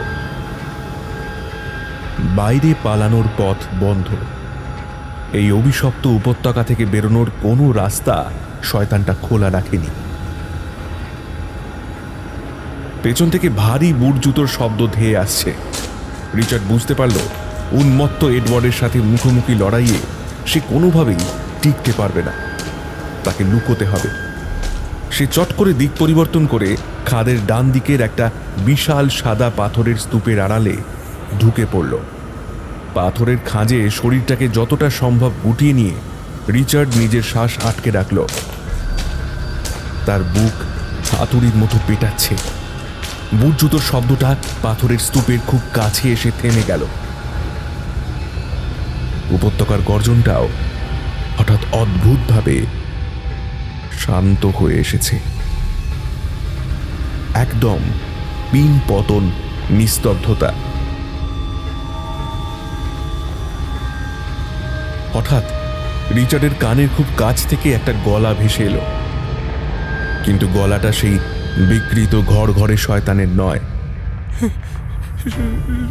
রিচার্ড, রিচার্ড তুই কোথায়? রিচার্ড তুই কোথায়? রিচার্ডের বুকের ভেতরটা ছ্যাঁত করে উঠল। এ তো একদম এডওয়ার্ডের স্বাভাবিক গলার আওয়াজ। রিচার্ড আমাকে বাঁচা, রিচার্ড আমাকে বাঁচা। আমার আমার খুব কষ্ট হচ্ছে ভাই, আমার খুব কষ্ট হচ্ছে, আমাকে বাঁচা, আমাকে বাঁচা।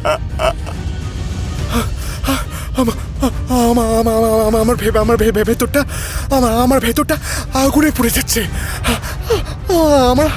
আমার হাতটা কাটে কাটে রক্ত বেরোচ্ছে রে। তুই আমাকে একা ফেলে যাস না রিচার্ড, তুই আমাকে একা ফেলে যাস না রিচার্ড, রিচার্ড। রিচার্ডের চোখ ফেটে জল বেরিয়ে এলো। তার বন্ধু যন্ত্রণায় ছটফট করছে। সে রিচার্ডের সাহায্য চাইছে। রিচার্ডের পেশিগুলো অবচেতনভাবেই পাথরের আড়াল থেকে বেরিয়ে যাওয়ার জন্য টান টান হয়ে উঠল। কিন্তু তখনই রিচার্ডের নজর পড়ল মাটিতে। পাথরের আড়াল থেকে স্পষ্ট দেখা যাচ্ছে এডওয়ার্ডের জুতোর একটা অংশ, আর তার পাশে উপত্যকার সাদা মেঝেতে এডওয়ার্ডের শরীরের যে ছায়াটা পড়েছে সেটা আর যাই হোক কোনো মানুষের ছায়া নয়। ছায়াটা একটা বিকৃত অতিকায় দানবের, যার মাথাটা একটা নেকড়ের মতো আর পিঠ থেকে ডালপালার মতো কি যেন বেরিয়ে আছে। শয়তানটা এডওয়ার্ডের গলার স্বর নকল করে রিচার্ডকে আড়াল থেকে বের করার জন্য ফাঁদ পেতেছে। জুবেরির সেই সতর্কবাণী রিচার্ডের কানে বাজতে লাগলো। সে কিন্তু রাতের অন্ধকারে আপনার প্রিয়জনের গলায় আপনাকে ডাকবে। রিচার্ড দুই হাত দিয়ে নিজের কান চেপে ধরে চোখ বুঝল। সে কোনো সাড়া শব্দ করল না। কয়েক মুহূর্ত পর এডওয়ার্ডের সেই কান্নার স্বরটা একটা বিকট হিংস্র হাসিতে বদলে গেল। তুই খুব চালাক রিচার্ড। এডওয়ার্ডের গলাটা আবার সেই পৈশাচিক স্বরে পরিণত হলো।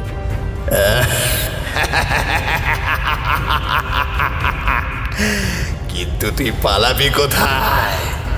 এই মাটিটা আমার, এই সোনাগুলো আমার শিরা। তুই আমার পেটের ভেতর বসে আছিস।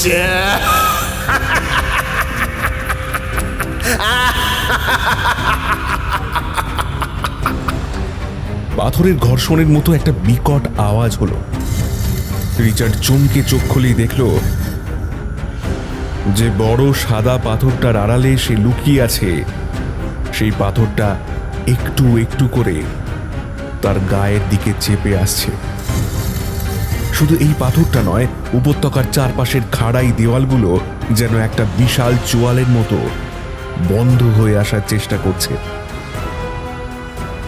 শয়তানটা এবার আর শুধু এডওয়ার্ডের শরীর নয়, গোটা উপত্যকাটাকে জীবন্ত করে তুলেছে রিচার্ডকে পিষে মারার জন্য। সাদা পাথরের বিশাল চাইগুলো যেন কোনো প্রাগৈতিহাসিক দানবের চোয়ালের মতো দুদিক থেকে রিচার্ডকে পিষে ফেলার জন্য চেপে আসছে। পাথরের ঘর্ষণে একটা কান ফাটানো মড়মড় শব্দ উপত্যকার দেওয়ালে প্রতিধ্বনিত হচ্ছে। রিচার্ডের পিঠের চামড়া পাথরের খাঁজে ঘষে ছিলে গেল। দম বন্ধ করা অবস্থা। চোখের সামনে এক মর্মান্তিক মৃত্যু দেখতে পেয়ে রিচার্ডের স্নায়ুগুলো মরিয়া হয়ে উঠল। সে বুঝতে পারল এখানে লুকিয়ে থাকার অর্থ হলো জীবন্ত পিষে মরা। রিচার্ড কনুই আর হাঁটুতে ভর দিয়ে হামাগুড়ি দিয়ে পাথরের দুটো চলন্ত স্তূপের মাঝখানের সামান্য ফাঁক বলে বাইরে বেরিয়ে এলো। কিন্তু বাইরে আসতেই তার শিরদাঁড়া দিয়ে একটা ঠান্ডা স্রোত নেমে গেল। উপত্যকার মাটি রীতিমতো কাঁপছে। প্রবেশ মুখে থাকা সেই কঙ্কালগুলো এখন আর হাঁটু গেড়ে বসে নেই। তারা একটা মটমট শব্দ করে নিজেদের হাড়ের জোর খুলে ধীরে ধীরে উঠে দাঁড়াচ্ছে। আর খাদের ঠিক মাঝখানে দাঁড়িয়ে আছে এডওয়ার্ড। তার দু হাত আকাশের দিকে প্রসারিত, মাথাটা পেছনের দিকে এমনভাবে বাঁকানো যে মনে হচ্ছে ঘাড়ের হাড় ভেঙে গেছে।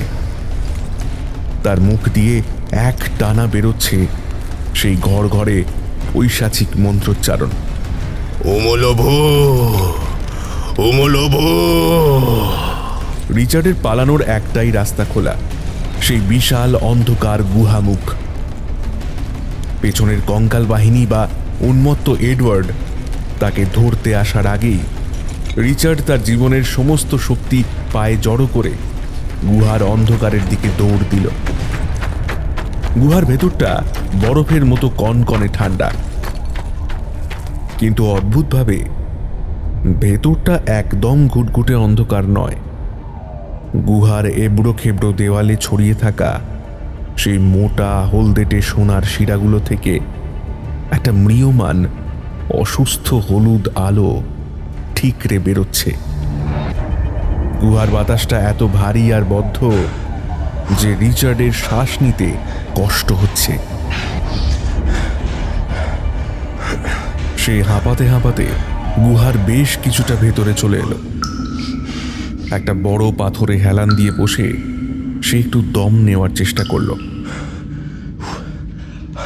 হলুদ আলোয় তার নজর গেল গুহার মসৃণ দেওয়ালটার দিকে। দেওয়াল জুড়ে খোদাই করা আছে অজস্র আদিম চিত্রলিপি। ছবিগুলো লালচে খয়েরি রঙের কিছু দিয়ে আঁকা, সম্ভবত বহু শতাব্দী পুরনো শুকনো রক্ত।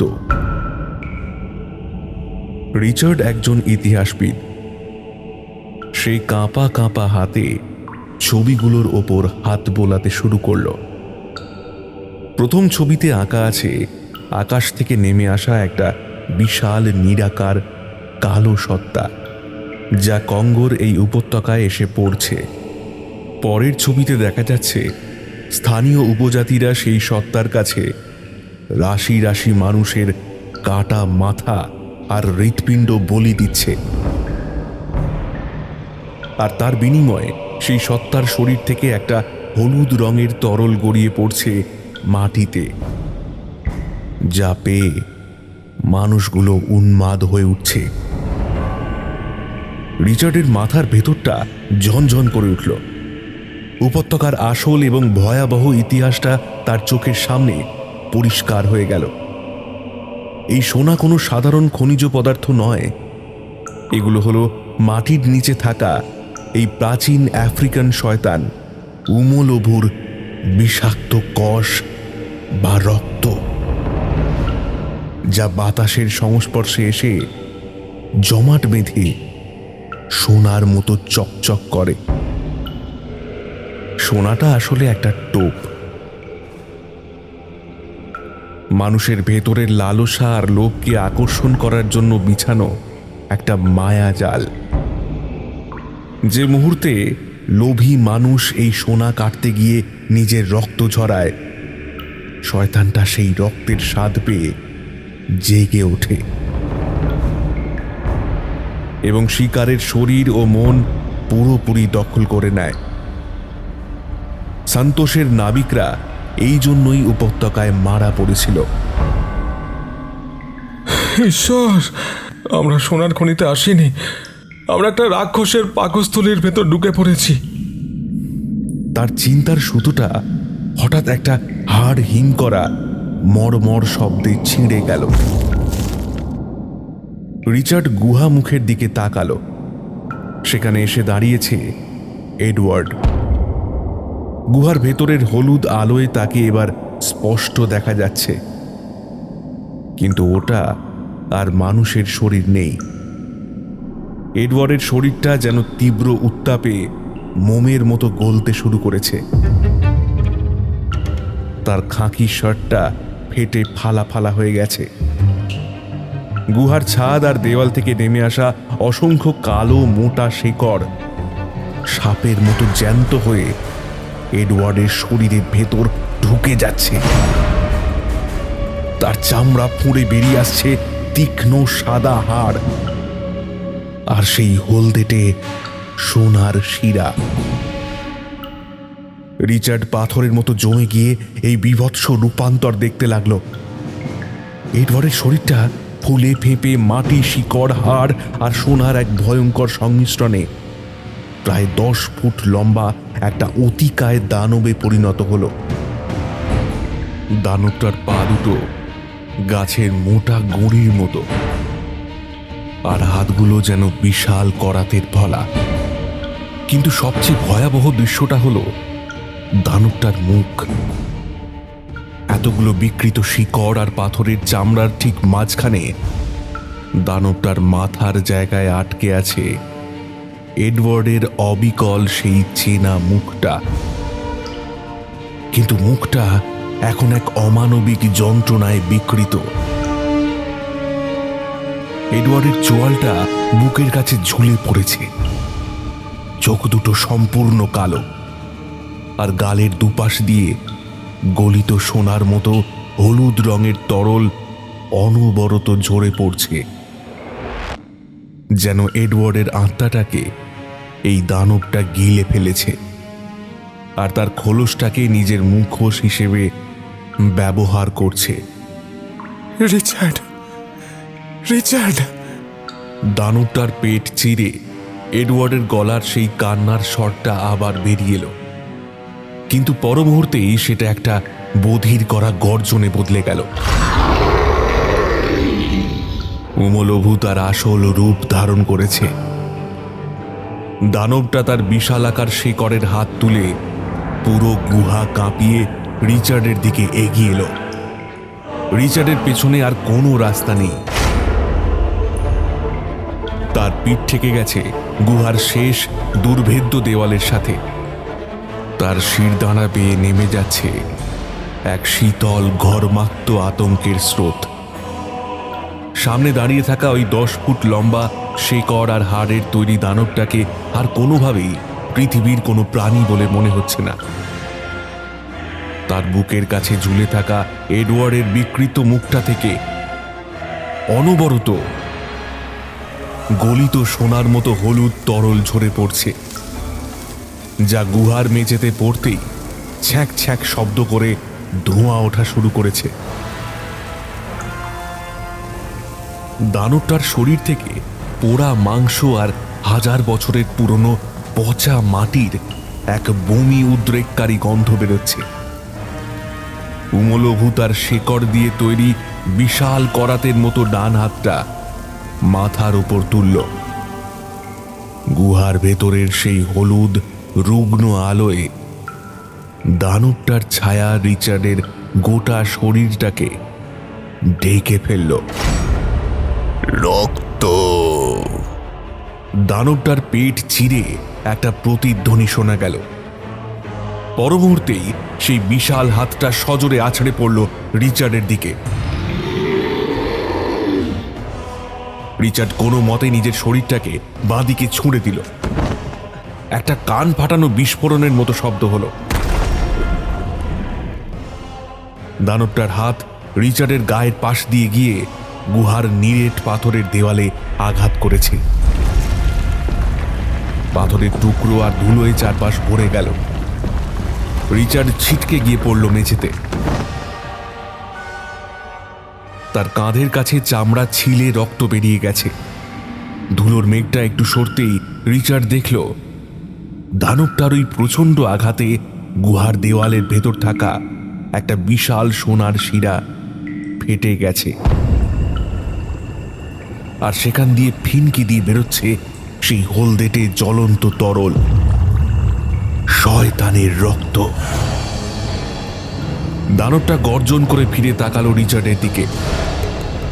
এবার সে আর হাত দিয়ে নয়, তার শরীর থেকে বেরোনো অসংখ্য সাপের মতো কালো শেকড় দিয়ে রিচার্ডের দুই পা পেঁচিয়ে ধরল। রিচার্ড আপ্রাণ লাথি ছুঁড়তে লাগলো, কিন্তু শেকড়ের বাঁধন ইস্পাতের মতো শক্ত। দানবটা তাকে মেঝের ওপর দিয়ে ঘষতে ঘষতে নিজের বুকের কাছে টেনে নিতে শুরু করলো।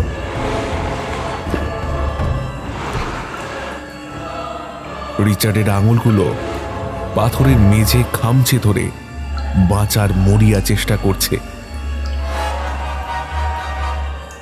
নখ ভেঙে রক্ত বেরোচ্ছে, কিন্তু কোনো লাভ হচ্ছে না। দানবটার বুকের ঠিক মাঝখানে, যেখানে এডওয়ার্ডের মুখটা আটকে আছে, রিচার্ড এখন তার একদম মুখোমুখি। এডওয়ার্ডের চোখ দুটো সম্পূর্ণ কালো, কিন্তু এত কাছ থেকে রিচার্ড একটা অদ্ভুত জিনিস খেয়াল করল। সেই কালো অন্ধকারের একেবারে গভীরে একটা ছোট্ট নীল রঙের বিন্দু যেন ধুকপুক করছে। ওটা এডওয়ার্ডের আসল চোখের রং। জঙ্গল আর শয়তান এডওয়ার্ডের শরীর দখল করলেও তার ভেতরের মানুষটা তখনও ওই নরক যন্ত্রণার ভেতর বেঁচে আছে। হঠাৎ দানবটার নড়াচড়া কয়েক সেকেন্ডের জন্য থমকে গেল। এডওয়ার্ডের বিকৃত চোয়ালটা কাঁপতে শুরু করল। তার কালো চোখের কলবে গলিত সোনার বদলে এক ফোঁটা স্বচ্ছ জলের অশ্রু গড়িয়ে পড়ল।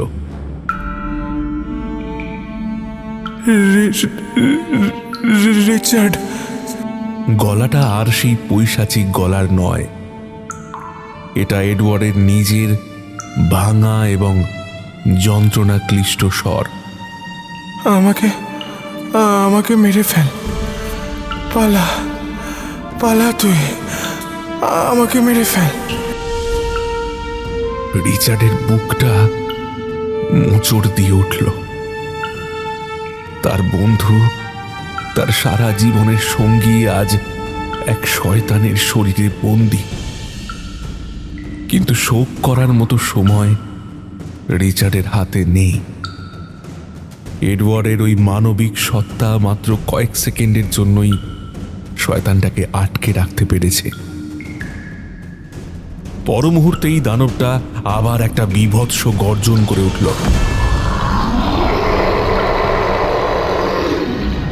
এডওয়ার্ডের চোখ আবার সম্পূর্ণ কালো হয়ে গেল। দানবটার মুখ থেকে বেরোনো শেকড়গুলো এবার রিচার্ডের গলার দিকে ধেয়ে এলো। রিচার্ড বুঝতে পারল এটাই তার শেষ সুযোগ। তার হাতের কাছে কোনো অস্ত্র নেই, কিন্তু মেঝের ওপর পড়ে আছে দানবটার আঘাতে ভেঙে পড়া গুহার দেওয়ালের একটা ধারালো লম্বা সাদা পাথরের টুকরো। রিচার্ড প্রাণপণে ডান হাতটা বাড়িয়ে সেই পাথরের ফলাটা আঁকড়ে ধরল। তারপর নিজের শরীরের সমস্ত শক্তি দিয়ে সেই ধারালো পাথরটা সরাসরি গেঁথে দিল দানবটার বুকের ঠিক মাঝখানে থাকা সেই সবচেয়ে মোটা জ্বলন্ত সোনার শিরাটার ভেতর। দানবটার শরীরটা ধনুকের মতো ছিটকে পেছনে সরে গেল। গোটা গুহাটা যেন একটা ভূমিকম্পের মতো কেঁপে উঠল।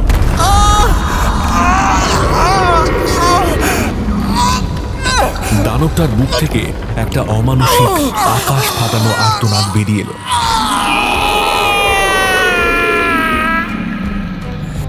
যাতে এডওয়ার্ডের যন্ত্রণার চিৎকার আর উমলভুর পৈশাচিক গর্জন মিশে আছে। শেকড়ের বাঁধন আলগা হতেই রিচার্ড নিজেকে ছাড়িয়ে নিয়ে উঠে দাঁড়ালো। ক্ষমা করিস বন্ধু।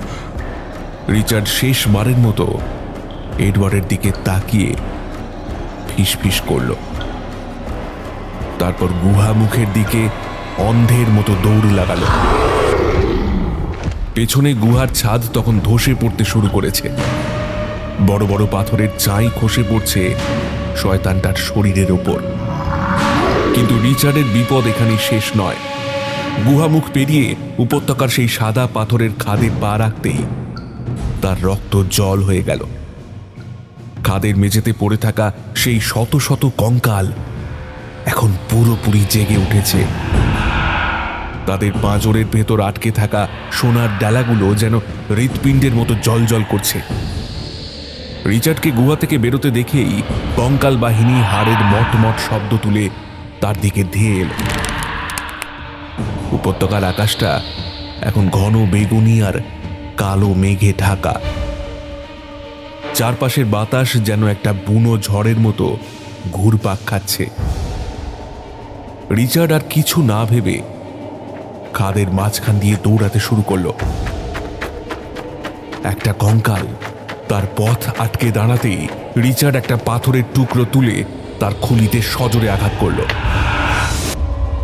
খুলিটা ধুলোয় মিশে গেল, কিন্তু পাশ থেকে আরেকটা কঙ্কাল তার শার্ট খামচে ধরল। রিচার্ড এক ঝটকায় শার্টটা ছিঁড়ে নিজেকে ছাড়িয়ে নিল। তার ফুসফুস ফেটে যাওয়ার উপক্রম। পায়ের পেশিগুলো অবশ হয়ে আসছে। পেছনের গুহা থেকে তখনও ভেসে আসছে দানবটার সেই বিকট গর্জন, যা ধীরে ধীরে ধসে পড়া পাথরের নিচে চাপা পড়ে যাচ্ছে। উপত্যকার প্রবেশপথ আর মাত্র কয়েক গজ দূরে। কঙ্কালের নখ আর হাড়ের আঁচড় থেকে বাঁচতে রিচার্ড পাগলের মতো ছুটছে। সামনেই সেই কালো জলাভূমির সীমানা।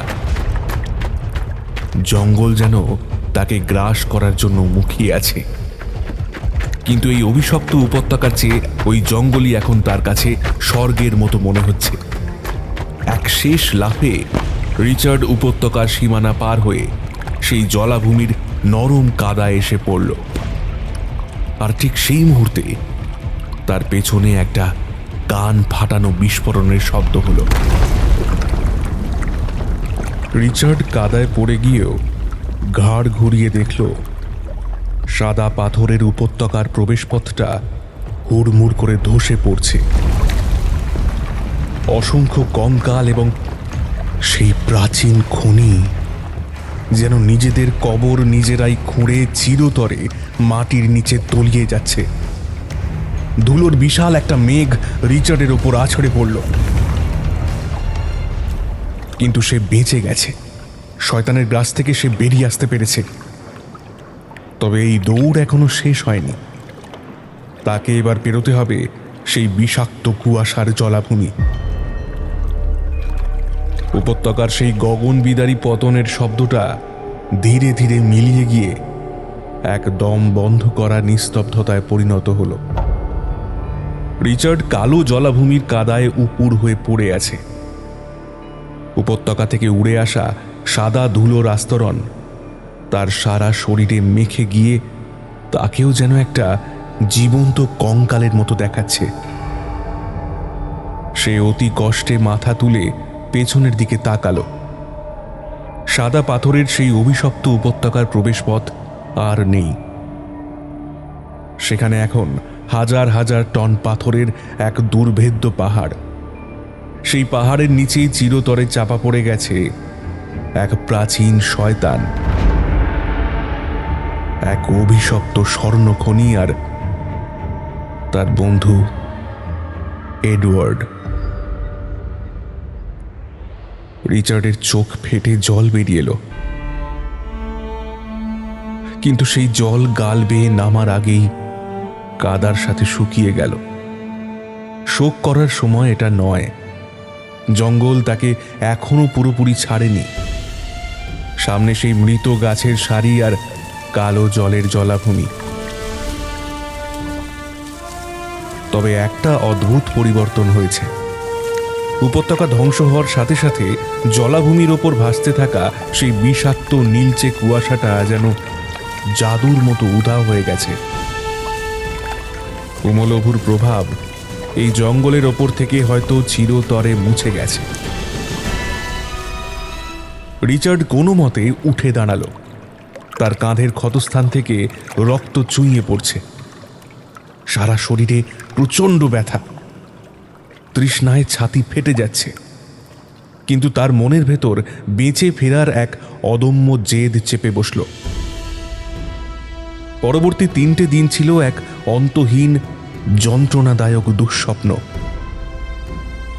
রিচার্ডের কোনো দিকজ্ঞান ছিল না, কম্পাস ছিল না। সে শুধু সূর্যের ম্লান আলো অনুসরণ করে অন্ধের মতো জঙ্গল চিরে এগিয়েছে। গাছের শিকড় চিবিয়ে সে খিদের জ্বালা মিটিয়েছে, আর কাদা মাখা বৃষ্টির জল খেয়ে গলা ভিজিয়েছে। জঙ্গল তাকে আর কোনো মায়াজালে ফেলার চেষ্টা করেনি। জঙ্গল তার কাঙ্ক্ষিত বলি পেয়ে গেছে। তাই রিচার্ডকে সে যেন একটা উচ্ছিষ্টের মতো ছুঁড়ে ফেলে দিচ্ছে। তৃতীয় দিনের শেষ ভাগে রিচার্ড যখন জ্বরের ঘোরে আচ্ছন্ন এবং তার পায়ের পেশিগুলো সম্পূর্ণ অবশ হয়ে এসেছে, তখন সে লক্ষ্য করল মাথার ওপরের পাতার শামিয়ানাটা পাতলা হয়ে আসছে। আর কয়েক পা এগোতেই দুপুরের গনগনে সূর্যের কড়া আলো এসে সরাসরি তার মুখে পড়ল। আফ্রিকার সেই রুক্ষ খটখটে ভেল্ড তৃণভূমি।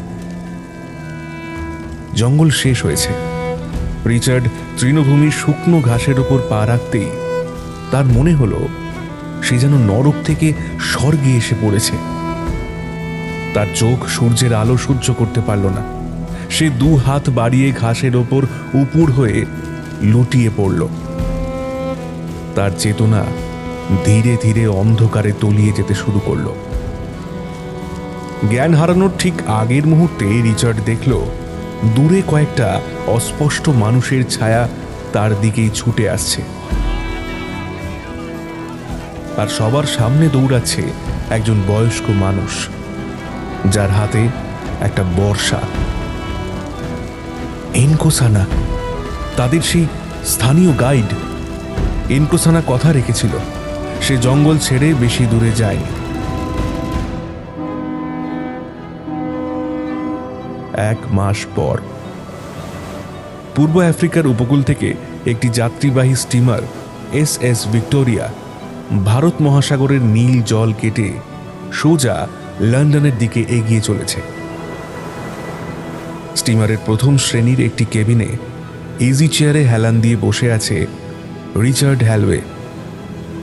তার শরীরে আগের সেই সতেজ ভাব নেই। চোখের নিচে গভীর কালি, আর দৃষ্টিতে এক শূন্যতা।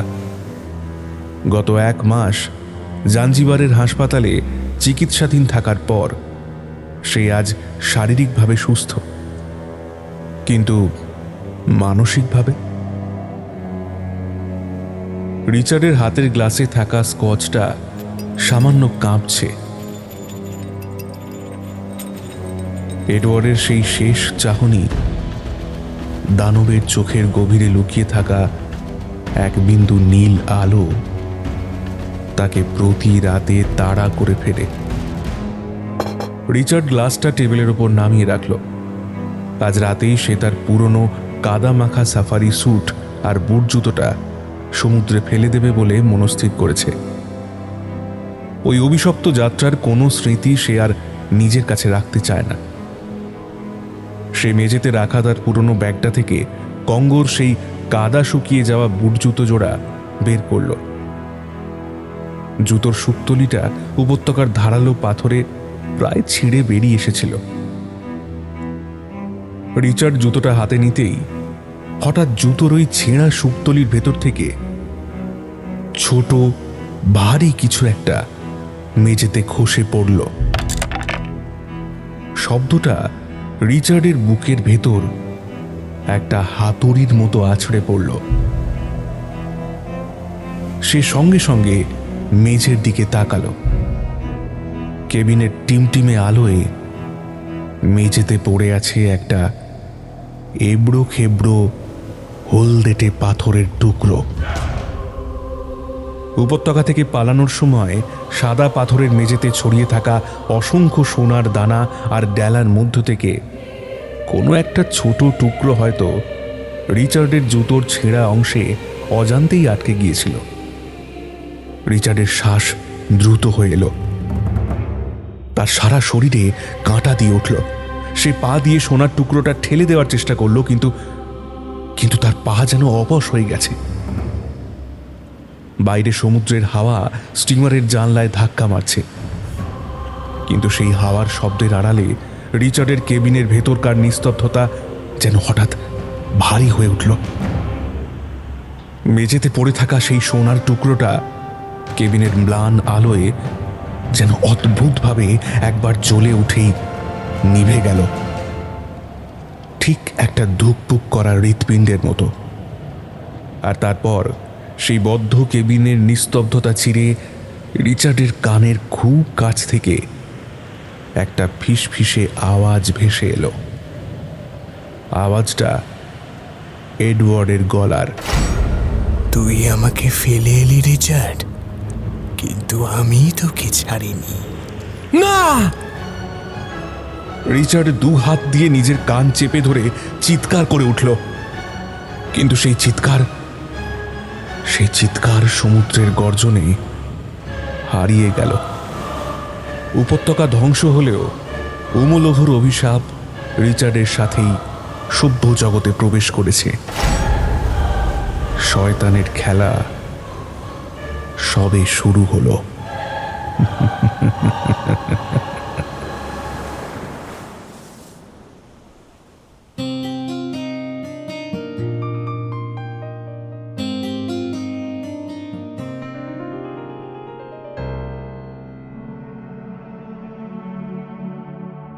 শুনছিলেন সুলেখক সায়ন মিত্রের কলমে শয়তানের স্বর্ণপাশ।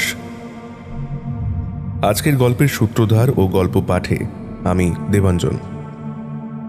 এডওয়ার্ডের চরিত্রে সৌরদীপ, রিচার্ডের ভূমিকায় সাগর নীল, এনকোসানার চরিত্রে RNM অভিষেক, জুবেরির চরিত্রে ফিদা, শব্দ সংযোজন ও আবহ সায়ন, নাট্যরূপ ফিদা, প্রচ্ছদ মিনিম্যালি, মোশন গ্রাফিক্স উষ্ণিস, সমগ্র পর্ব পরিচালনায় টিম অন্ধকারের ডায়েরি।